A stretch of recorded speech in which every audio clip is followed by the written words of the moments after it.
Inicialmente, nós queremos agradecer a esta casa, através da sua direção, o convite e a confiança de estarmos aqui neste momento, nesta reunião. É a primeira vez que nós viemos a esta casa e já nos sentimos acolhidos por ela, através das manifestações cariciosas que já recebemos aqui nesta noite. Nós queremos agradecer a Deus, nosso Pai, a Jesus, nosso irmão mais velho, a espiritualidade amiga que tem nos oportunizado também esses momentos, que são momentos de grande aprendizado. Porque, como eu sempre digo, aquele que está em pé precisa muito mais daqueles que estão sentados. Porque nós, quando recebemos um tema para ser estudado e apresentado, revestimos-nos de uma responsabilidade muito grande, primeiro para conosco, que é do aprendizado. Segundo, de sermos claros, como claro é o Evangelho de Jesus para todos nós. E assim, com esse tema realmente maravilhoso, que é um chamamento de Jesus para todos nós, quando ele diz que vós sois o sal da terra e a luz do mundo, Jesus nos faz um grande convite, nos faz uma convocação, e vamos ver o sentido maior dessa convocação que o Mestre já nos fez há mais de 3.000 anos. Quando nós buscamos o Evangelho de Jesus, numa simples leitura ou no estudo mais aprofundado desse Evangelho, nós temos que ter uma cautela, primeiro, de entender o porquê que Jesus disse aquilo. Porque nós temos todo um contexto histórico, político, social, evidentemente que muito diferente do contexto político e social da nossa realidade atual. Mas não podemos esquecer que o Evangelho são palavras de vida eterna. Jesus disse para o tempo, para as gerações. Por isso nós temos que buscar nas entrelinhas o espírito daquilo que Jesus disse. Porque se observarmos somente a letra, talvez ela tenha ficado no tempo e perde-se muito o significado dela. Nós podemos dizer, dando somente um exemplo, quando Jesus disse: quem não odiar seu pai, sua mãe, seus irmãos, não entrarão no reino dos céus. Se nós olharmos somente a letra, nós vamos dizer que não foi Jesus que disse isso. Jesus nunca pregaria o ódio. Nós temos que ver as questões aí das traduções do Evangelho de Jesus.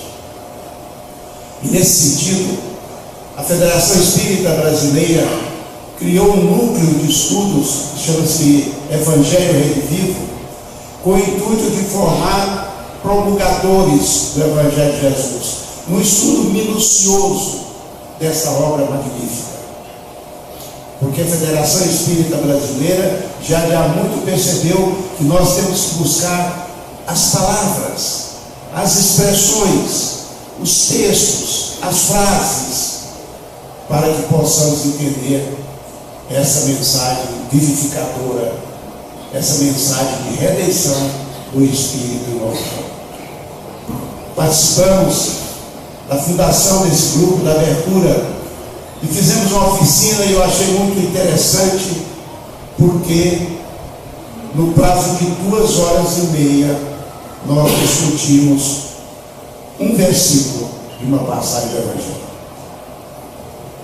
Então nós temos que aprofundar esse estudo, ele é muito mais significativo. Eu estou dizendo isso porque nós trazemos hoje para a nossa reflexão um texto desse Evangelho, uma frase desse Evangelho. Quando nós observamos, quando Jesus disse, vós sois, e eu traduzirei por somos, porque quando Jesus diz vós, está dizendo a nós, somos o sal da terra e a luz do mundo.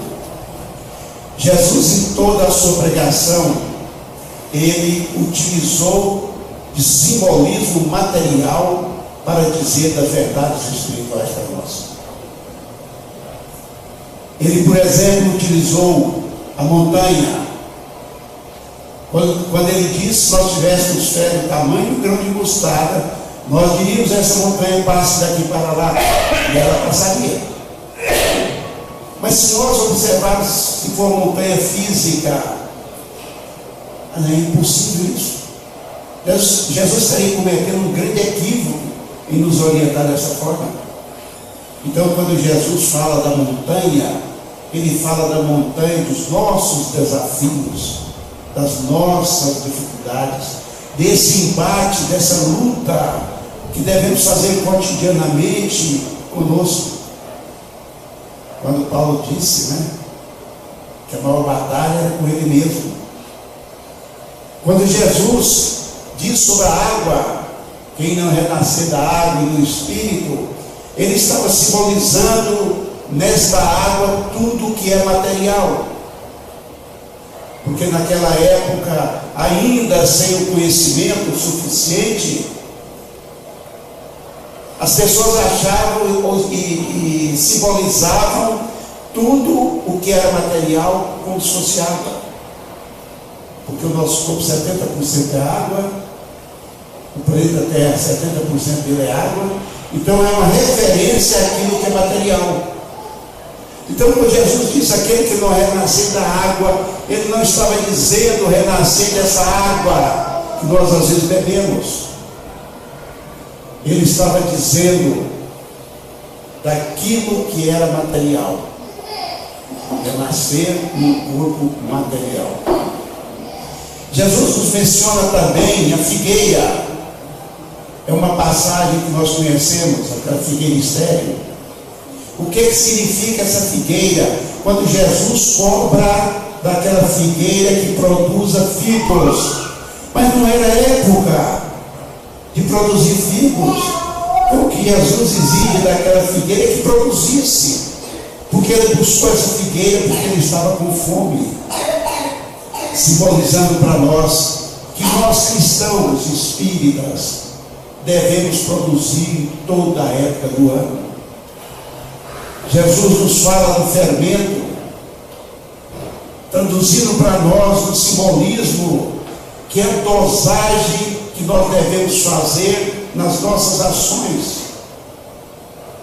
Porque principalmente as donas de casa aqui, as mulheres, têm mais habilidade nesse sentido, sabem o que é perder a mão do fermento, o que pode acontecer. Então nós temos que ter essa mão balanceada desse fermento nas nossas ações diárias. Jesus falou do grão de mostarda, que é o simbolismo material, para dizer o tamanho da fé que nós precisamos ter para remover as nossas dificuldades. Jesus não falou de uma jaca, que a nossa fé deveria ser como uma jaca, que era uma fruta muito grande. Não, ele disse uma semente de mostarda, um grão de mostarda, que talvez seja a semente, o grão menor que nós conhecemos, para nos simbolizar que nós não precisamos de uma fé muito grande, nós precisamos da fé de Deus. Jesus nos fala da luz, mas não falava dessa luz. Vós sois a luz do mundo. Como que nós podemos clarear o mundo?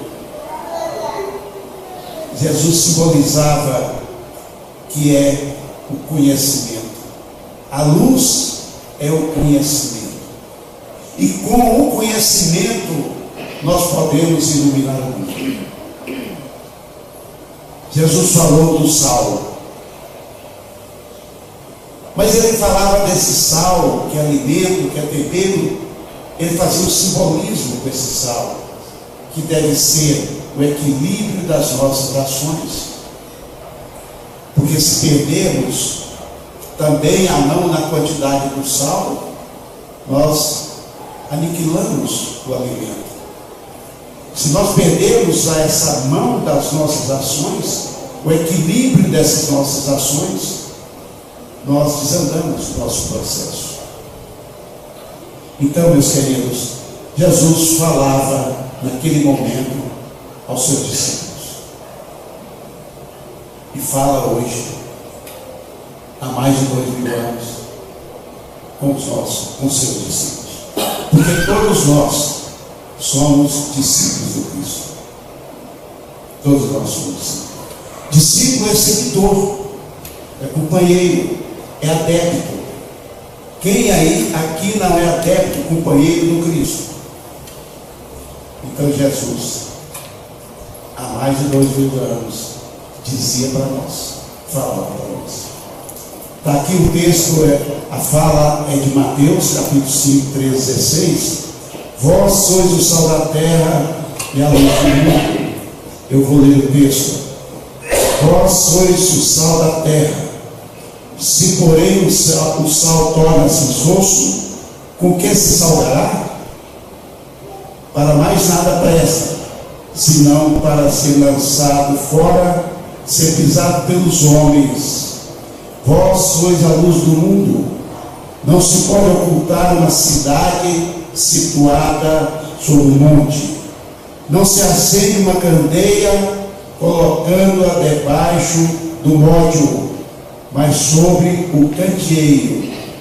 Assim ilumina todos que estão na casa. Da mesma forma, brilhe a vossa luz diante dos homens, para que vejam as vossas obras e glorifiquem vosso Pai que está nos céus.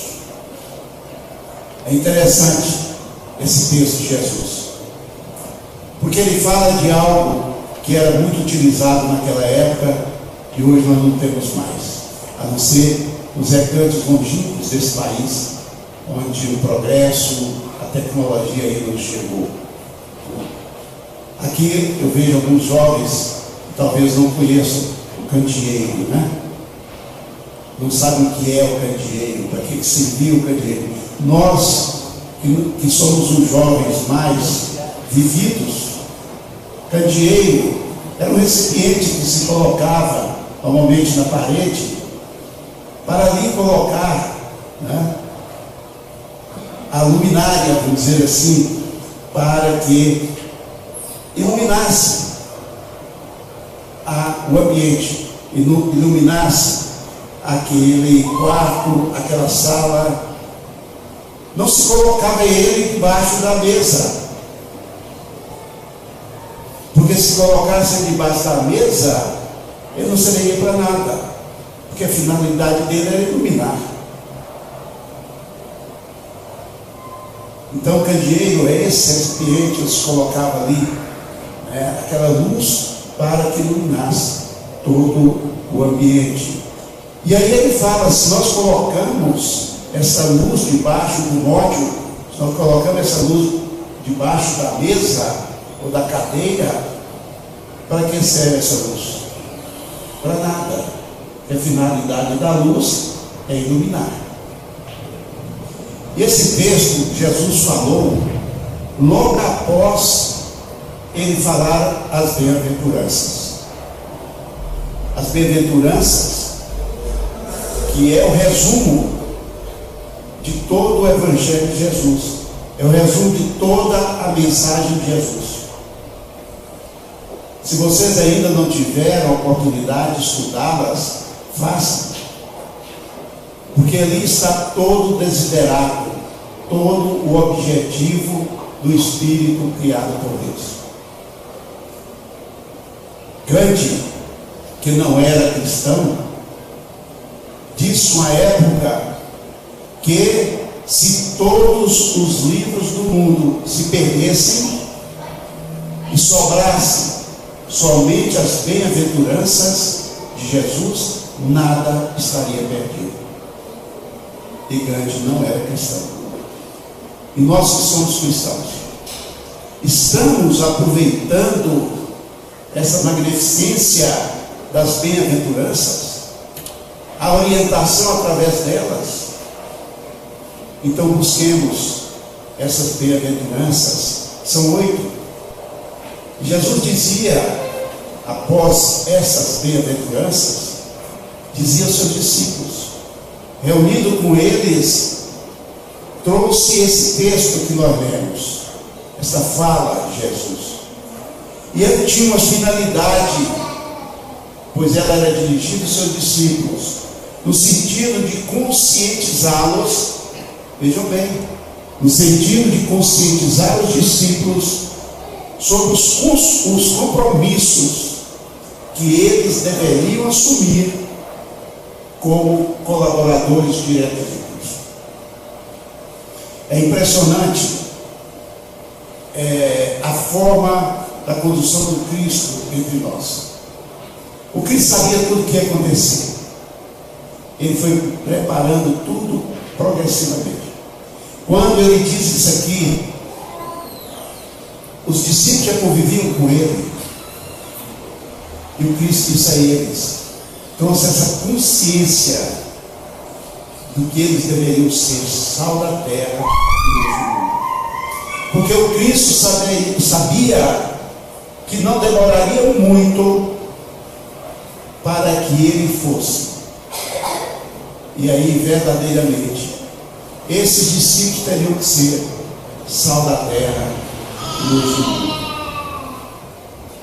Vejam que admirável comparação do Cristo. Vós sois o sal da terra.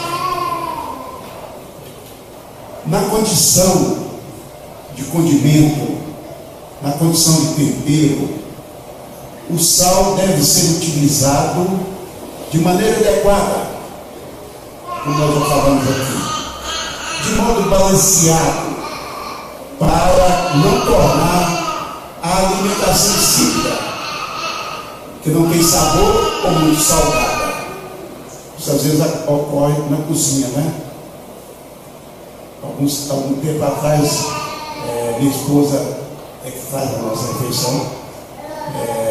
Eu fui primeiro a panela, coloquei o arroz, coloquei a comida, sentei e comecei a comer. Só que eu percebi que o sal, o arroz não tinha sal, mas continuei comendo.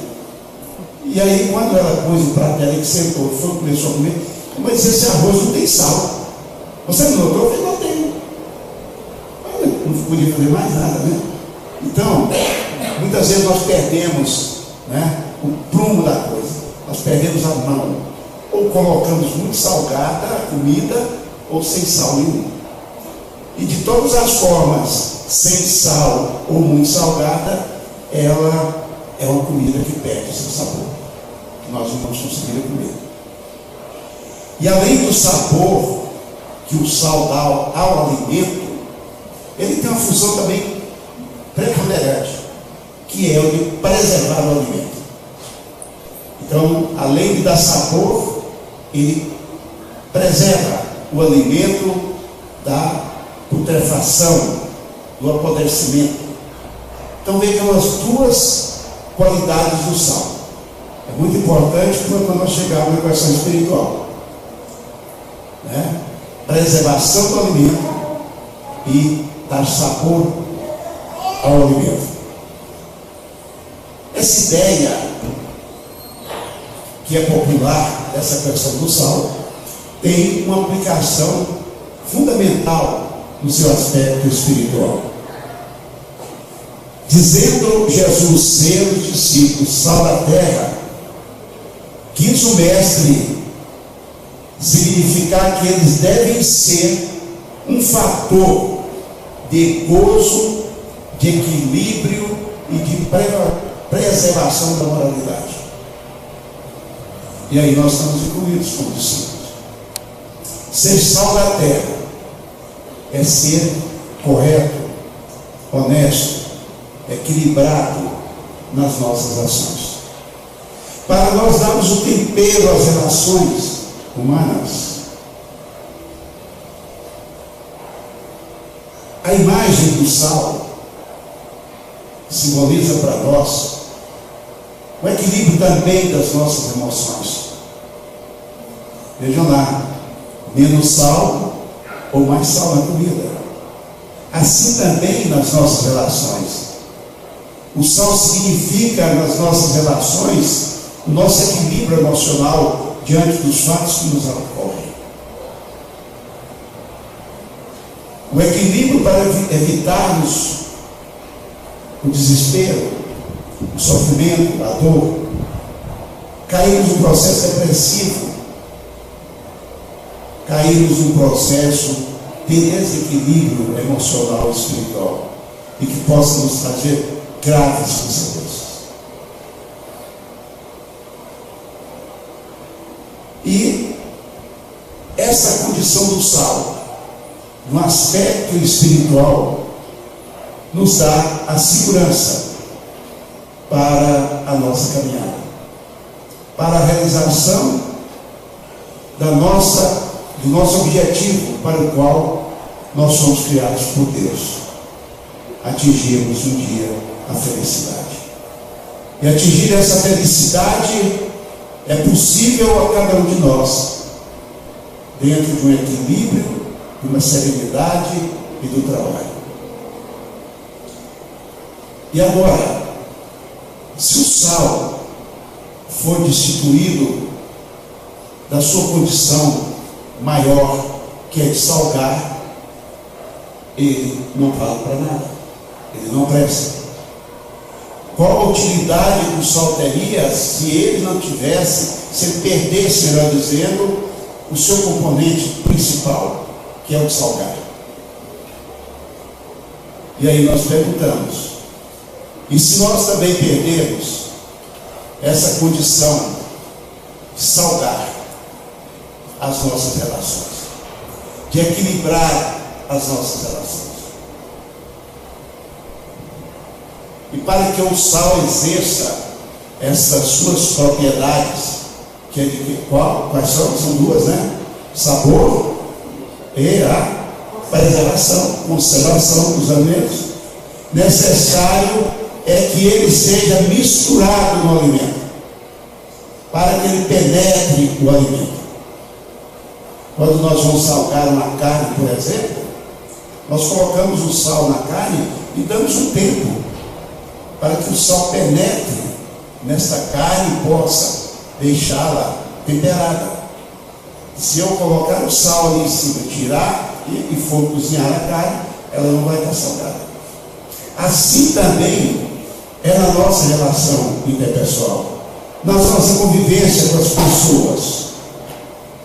Se nós desejamos beneficiar as pessoas, e esse é o grande projeto nosso, da solidariedade, da fraternidade, do amor ao próximo, nós devemos também incutir neles, penetrar neles os nossos sentimentos maiores. E aí é que vem uma frase que nós devemos tê-la constantemente conosco, que os nossos avós falavam muito: o tempo cura o queijo. Dá tempo para que essas relações interpessoais sejam penetradas por esse sal que devemos ser. Nós devemos temperar as nossas relações, mas dar um tempo para que esse sal penetre nessa relação. E aí é o que muitas vezes acontece nas relações familiares, nas relações conjugais. Nós queremos o imediatismo da mudança. Muitas vezes nós falamos assim: eu não tenho tempo para esperar a pessoa mudar.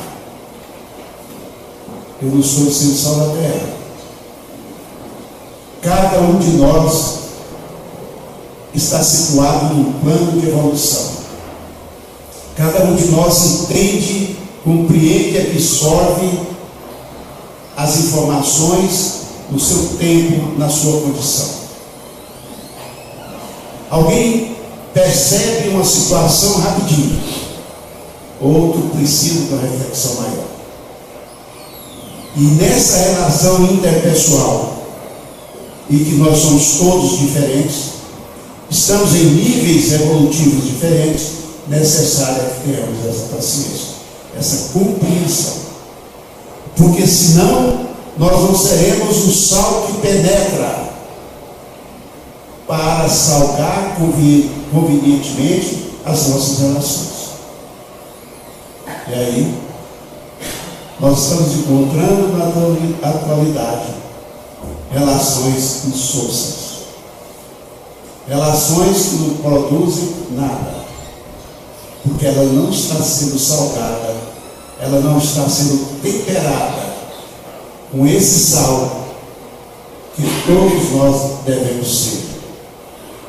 Esse sal espiritual que nos traz compreensão, tolerância, paciência, perdão, indulgência, benevolência, todas essas qualidades que são necessárias para a frutificação, o crescimento de uma relação, seja ela conjugal, afetiva, seja ela de amizade, seja ela profissional, qualquer tipo de relação interpessoal. E assim, através do contato pessoal, da convivência com os homens, nós devemos buscar ser esse sal do mundo. E sendo o primeiro dever nosso, que é o de amar ao próximo como nós mesmos, nós devemos nos aproximar das pessoas, devemos ter contato com as pessoas. Porque quando nós vimos para salgar o alimento, nós temos que deixar que o sal penetre nesse alimento, para fazer essa relação interpessoal de amor, de carinho que nos recomenda Jesus. Nós temos que nos aproximar das pessoas, nós temos que aconchegar-nos com as pessoas, nós temos que estar ao lado das pessoas. Muitas vezes nós queremos ajudar de longe, nós não queremos nos comprometer na relação de ajuda. Muitas vezes nos tornamos indiferentes. Não é comigo, não tem nada a ver comigo. E nós sabemos que tem tudo a ver conosco. E aí nós lembramos daquela história do rato na fazenda. Não sei se vocês conhecem. Um ratinho estava lá na fazenda e escutou um barulho na cozinha da casa. Ele correu pelo buraquinho, olhou, estava o senhor, proprietário da fazenda, sua mulher, abrindo um pacote. E ele falou assim: opa, chegou comida na casa. E ficou muito satisfeito. Mas quando o pacote foi aberto, o embrulho, era uma ratoeira. E o ratinho se desesperou. Uma ratoeira na fazenda. E ele saiu correndo e falou para a galinha: senhora galinha, tem uma ratoeira na casa. Ela falou: mas mesmo, senhor rato? Mas o que tem a ver comigo? Não me faz mal nenhuma ratoeira. E ele saiu desesperado, procurou o porco. Sou porco, pelo amor de Deus, tem uma ratoeira na casa. Os proprietários compraram uma ratoeira. O povo falou assim: meu amigo rato, eu acho que você é que está em perigo. A mim não tem problema algum. E ele, mais desesperado ainda, procura a vaca. Dona Vaca, pelo amor de Deus, tem uma ratoeira na casa. Falou: mas o que eu tenho a fazer? Eu não posso fazer nada. E aí, parece que essa vaca é espírita. Porque ela falou para ele assim: a única coisa que eu posso fazer por você é orar. Eu vou orar por você. Muitas vezes, né, a pessoa chega para nós, um problema muito sério, e nós não queremos salgar essa pessoa. Fala: não, olha, eu estou indo para o centro, eu vou orar por você. Evidentemente que a oração é altamente necessária. Nós estamos querendo correr do comprometimento. E aí, o que aconteceu. O Ratinho ficou desesperado e correu para dentro de casa de novo, escondeu a inteira. Baixo, moribundo, triste. Eu imagino, vamos imaginar esse ratinho, triste, moribundo, com o rabinho de minhas pernas. Ninguém se tocou com o problema dele. Todos foram indiferentes, porque é o contrário do amor, né? A indiferença é o contrário do amor, não é o ódio. Todos foram indiferentes. E aí, o ratinho nem dormiu à noite, desesperado. E lá pelas tantas, há um barulho na casa. A dona da casa sai para ver o que é. Falou, pegamos o rato. E no escuro, ela não se deu conta de que a ratoeira tinha pegado o rabo de uma cobra. E a cobra picou essa mulher. E ela começou a gritar, o marido veio e levou para o hospital, e dá injeção, dá soro, e etc. E tal. A mulher ficou alguns dias no hospital e voltou para casa para se restabelecer. Mas, na verdade, as pessoas começaram a fazer visitas para aquela senhora que era muito querida na região.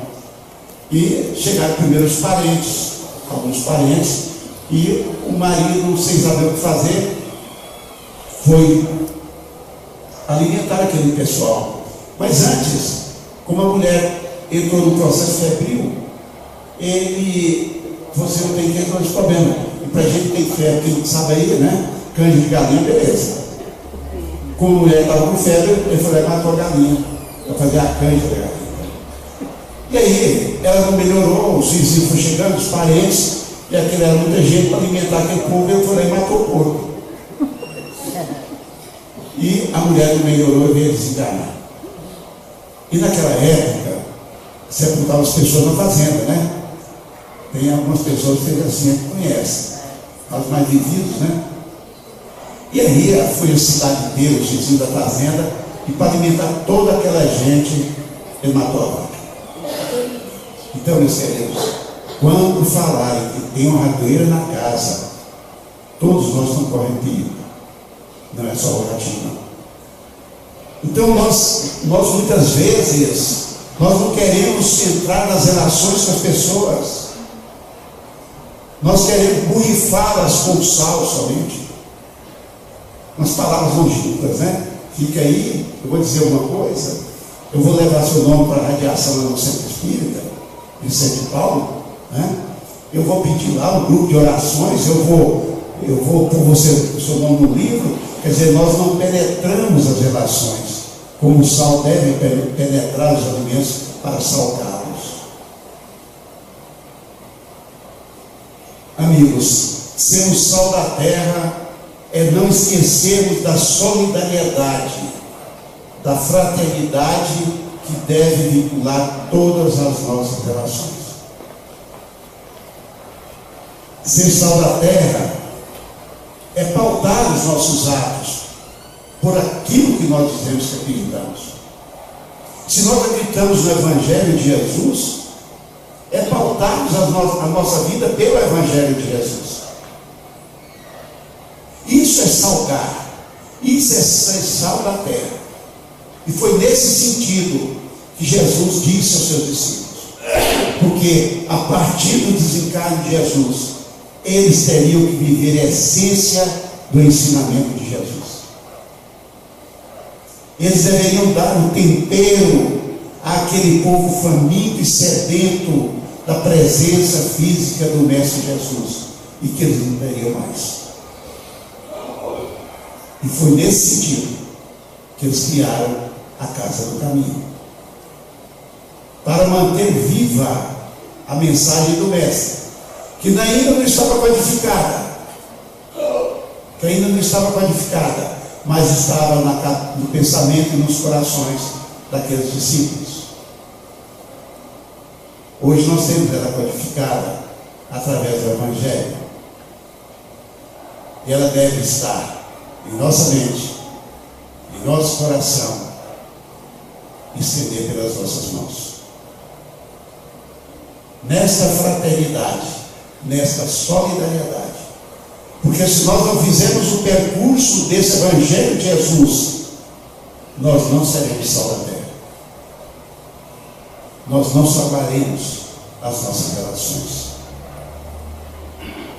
Evidentemente que ninguém pode dar aquilo que não tem.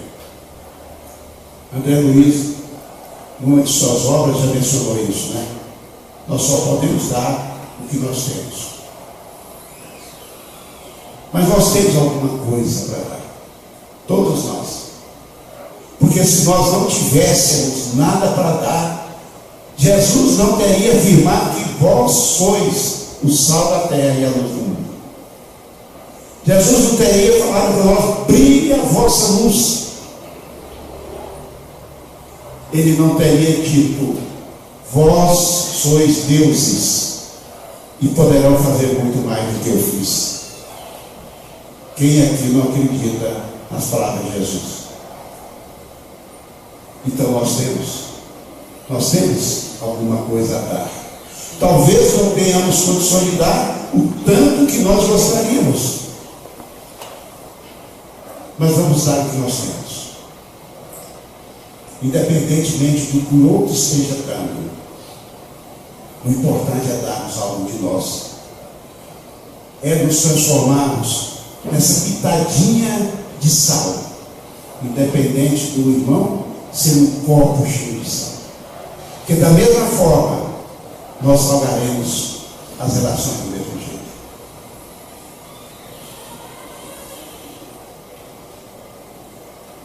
Nós vimos que temos o símbolo do sal material e o simbolizado no sal espiritual. Afirma o mestre que seus discípulos, e somos todos nós, devem ser no plano espiritual o que o sal é no plano material. É dar essa consistência a essas relações. É nós sermos um plano espiritual esse fator de preservação do moral e do sabor espiritual. As nossas ações devem refletir aquilo que nós dizemos que acreditamos. O Espírito Emmanuel, numa de suas colocações, fala a nós espíritas: se você é reencarnacionista, por que você não vive como reencarnacionista? Se nós acreditamos nessa vida pós-morte, que apesar de todo segmento religioso entende assim, mas só nós entendemos dessa forma produtiva da vida pós-morte, por que nós desesperamos quando o doente quer desencarnar? Por que nós lamentamos que ele morreu, se ele não morreu? Se ele está na plenitude da vida.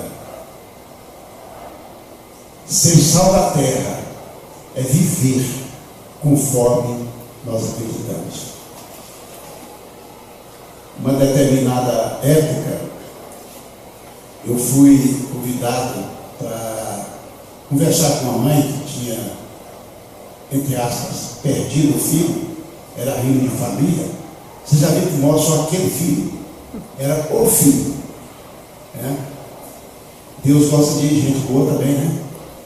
E a mãe estava desesperada.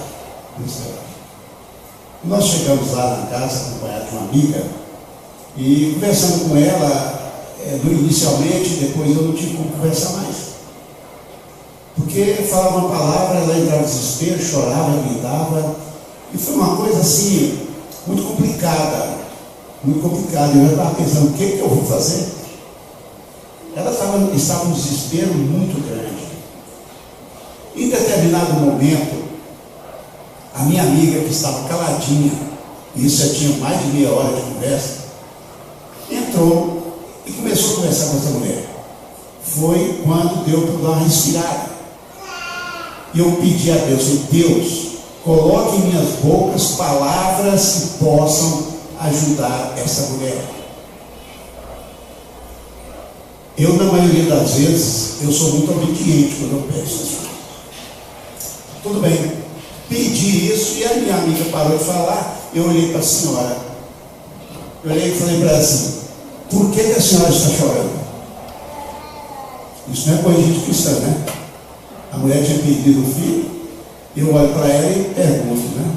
Por que a senhora está chorando? Mas eu pedi ajuda.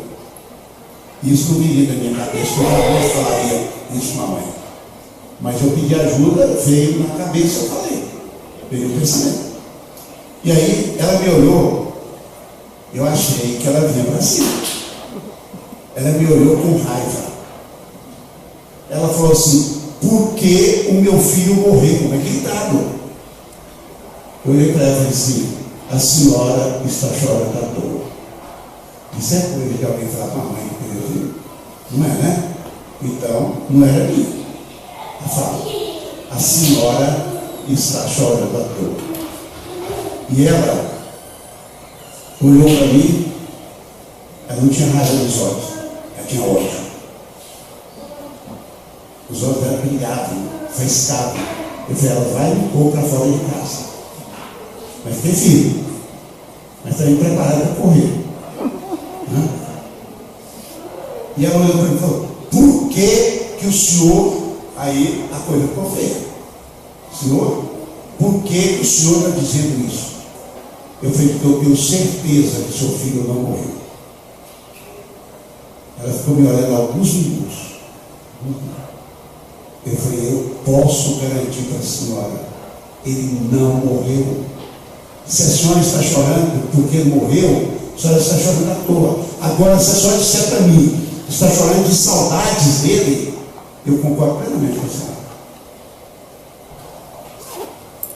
Foi um silêncio sepulcral. Um dia vamos estudar e bater nas racinhas.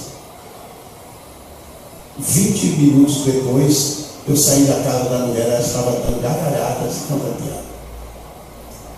E depois tive notícia através da minha amiga, que ela mandou agradecer e disse que eu salvei a vida dela.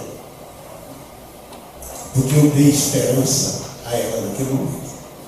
Evidentemente não fui eu. Porque se fosse eu, não falaria aquelas coisas para ela. Então é muito importante que nós testemunhemos aquilo que nós acreditamos. Eu só disse aquilo a ela inspirado porque eu acredito naquilo. Eu acredito que ele ser bom é, em última análise, o único modo certo para fazer o bem. Só faz o bem quem é bom. Ser sal incorrupto é o único meio de preservar os outros da corrupção.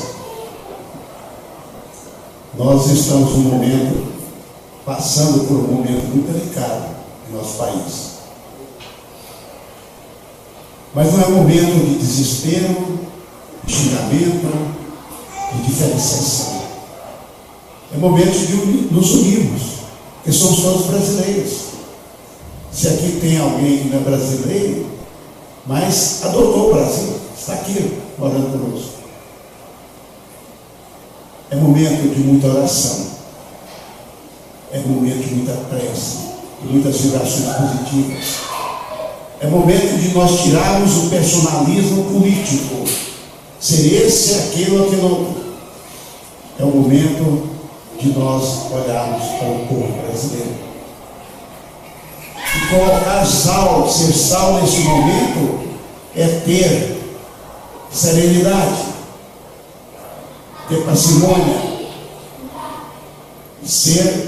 acreditar e muita oração. Mas Jesus, nesta fala aos seus discípulos, ele faz uma advertência até um certo ponto preocupante. Porque ele disse aos seus discípulos para serem sal da terra e luz do mundo. Só que ele complementa no final, dizendo o seguinte: se o sal se desvirtuar, se o sal se desvirtuar, se nós sairmos do prumo, se nós sairmos dos propósitos do Evangelho de Jesus. Se nós esquecermos as qualidades que o sal tem, nós não vamos salgar. E Jesus completa dizendo o seguinte: se o sal da espiritualidade perder a salinidade, o seu poder de salgar fica inútil e para nada mais serve, senão ser lançado fora e pisado aos pés dos transeuntes. Esta é a advertência que Jesus nos faz a todos que aqui estamos nesse momento. Se nós, com o sal da terra, nos desvirtuarmos, nós perdemos a salinidade. E o sal que perde a salinidade, ele perdeu tudo que ele tem de essência. Se nós perdemos essa nossa essência espiritual, que é o ensinamento do Mestre, para que nós servimos? Jesus fala: vós sois a luz do mundo.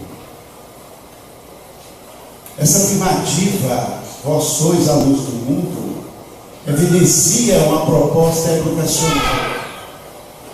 A própria evolução dos seres humanos, do espírito, quando foi criado, nós saímos das trevas para a luz. Esse é o processo educativo. Então, quando Jesus disse: sois luz do mundo, esse é o processo de caminhar nosso na busca por conhecimento. Conhecimento que está lá na pergunta 115 do Livro dos Espíritos. Deus nos criou simples e ignorantes, ou seja, sem o conhecimento, mas nos deu a missão, que é adquirir esse conhecimento através das provas da vida corporal, para atingirmos a verdade. E somente a verdade nos libertará e nos fará felizes. Então essa luz, ser luz do mundo, essa proposta de educação do espírito imortal que somos, é a nossa busca constante pelo conhecimento, através do estudo. E as casas espíritas têm o primor dessa ação. Seguramente essa casa, ela detém nas suas propostas o estudo permanente das obras kardecianas e as subsidiárias, sérias, comprometidas com o Evangelho de Jesus. E ser luz do mundo é buscar esse entendimento, essa compreensão. Luz nos dá claridade, nos mostra caminho, evita o tropeço, o equívoco, o erro. Mas essa luz, nós temos que buscá-la, expandi-la em nós. Vós sois a luz do mundo, brilhe a vossa luz. Nós temos a luz embutida em nós, porque somos criaturas da luz. Deus é luz, Deus é amor. Nós somos criaturas dessa luz, desse amor. Está em germe em nós essa luz, e cabe a cada um de nós fazê-la brilhar. E quando a luz brilha, as pessoas que estão ao nosso redor se iluminam com ela. Mas primeiro quem se ilumina somos nós que fazemos brilhar. O importante é que aqueles que sabem não guardem a sabedoria para si. Quando Jesus fala que nós não devemos acender a luz e colocá-la debaixo do alqueire ou de uma mesa, nos adverte que ao adquirirmos o conhecimento, nós temos o dever de expandi-lo. Nós temos o dever de levá-los a todas as pessoas. Muitas vezes as pessoas dizem, mas eu não sei muita coisa, eu sei quase nada, mas tem gente que não sabe nada. E aí nós buscamos no Evangelho segundo o Espiritismo, um livro que fala a missão do homem inteligente na Terra. Todos nós temos inteligência, porque é um atributo do Espírito. Espíritos são seres inteligentes do universo, que vem da inteligência suprema, que é Deus. Então todos nós temos, num grau qualquer, a inteligência. Falta-nos aprimorá-la, que é capaz, produzi-la, que é capaz, aumentá-la, que é capaz. Eu sempre digo que se eu olhar para Einstein, eu sou ignorante de galocha. Mas também se eu buscar aquele casebre lá no final, na periferia, daquele homem que não teve nenhuma instrução, nenhuma educação, nenhuma orientação, eu posso ser um Einstein para ele. Busquemos essa luz através do conhecimento que se adquire com a educação e a instrução. O que o Espírito de verdade nos diz no Evangelho: Espírita, amai-vos e instruí-vos, porque é justamente o conhecimento que vai nos dar até uma condição melhor de amar, porque eu vou conhecer. E esse conhecimento, como falamos, precisa ser espalhado pela face da terra. Quando nós comparecemos a uma casa como essa, nesse momento, que a gente vê a beleza das pessoas buscarem o conhecimento como nós estamos fazendo, a gente tem a certeza que está no caminho certo.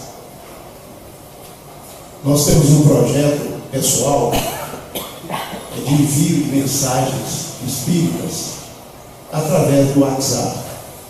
Hoje são em torno de 1.020 contatos que nós temos. Então, todo dia pela manhã, nós selecionamos nas rodas espíritas as mensagens, elas são trabalhadas, são estudadas, refletidas, e para depois ir a público, né? E encaminhamos essas mensagens. Dentro desses contatos, eu tenho amigos padres, pastores, diáconos, espíritas, evangélicos, quem não diz que não acredita em nada, e todo dia nós fazemos isso. E a resposta vem. E a gente fica surpreso mesmo. O tanto que as pessoas estão carentes de boas coisas. Porque de más coisas, basta abrir os jornais e assistir a televisão. E quando alguém propõe divulgar uma mensagem belíssima do Evangelho, uma mensagem que constrói, que edifica, uma mensagem que é luz, as pessoas começam a se transformar. Um dia eu mandei a mensagem, 10 para 6 da manhã, às 6 horas uma pessoa me respondeu. E ela me respondeu da seguinte forma: ela falou assim: oi, bom dia, muito obrigada pela mensagem que você me enviou. Tem dias que nós acordamos com a vontade de não continuar vivendo. Essa mensagem é a minha fortaleza. Onde essa mulher está? Quem é ela? Mas a mensagem chegou. A luz chegou a ela, do esclarecimento, do consolo. Então, nós, com a nossa condição, o nosso conhecimento, seja o tamanho que for, nós falamos do sal, seja uma pitadinha ou uma colher cheia de sal, seja o maior ou melhor dizendo, alguém sabe mais do que nós e alguém sabe menos do que nós. Então que nós brilhemos essa luz. Para que esconder as nossas conquistas espirituais? Só para nós não vai adiantar. Porque apesar do nosso processo de evolução ser individual, ser solitário, ele se transforma, após isso, em processo solitário.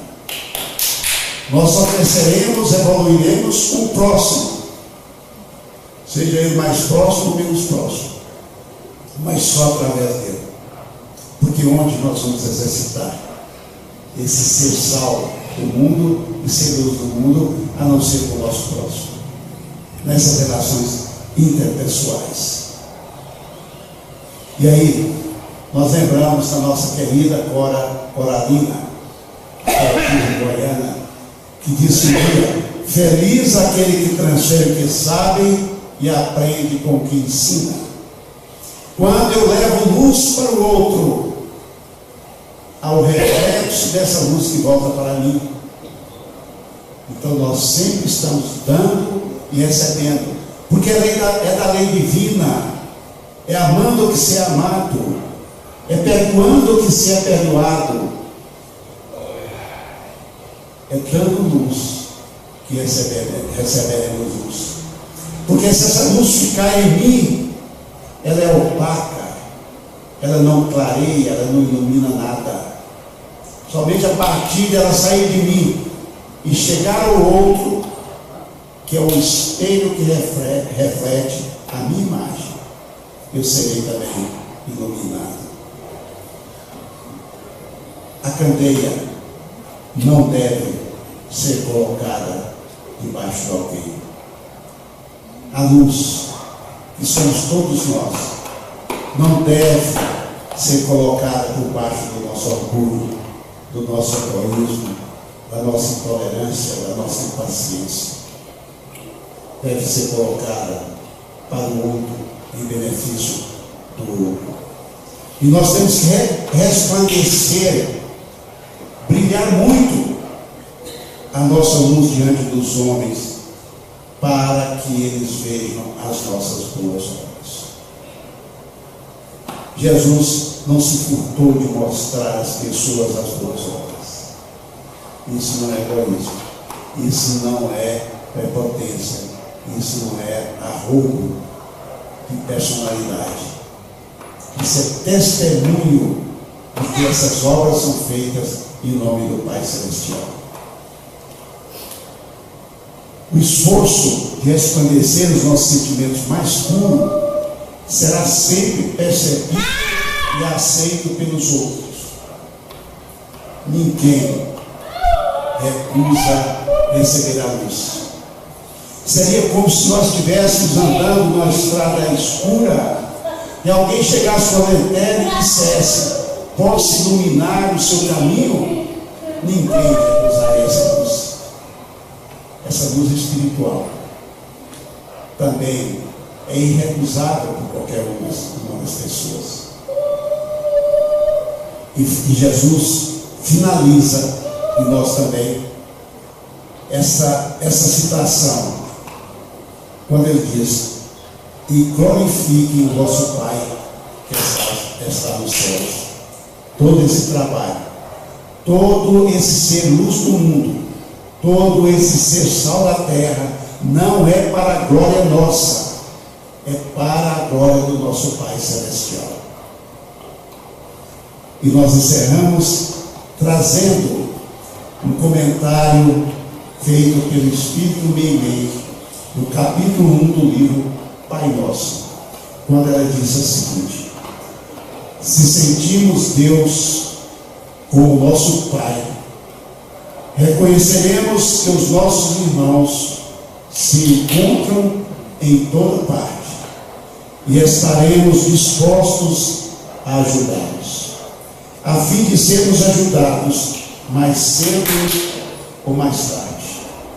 A vida só será realmente bela e gloriosa na terra quando pudermos aceitar por nossa grande família a humanidade inteira.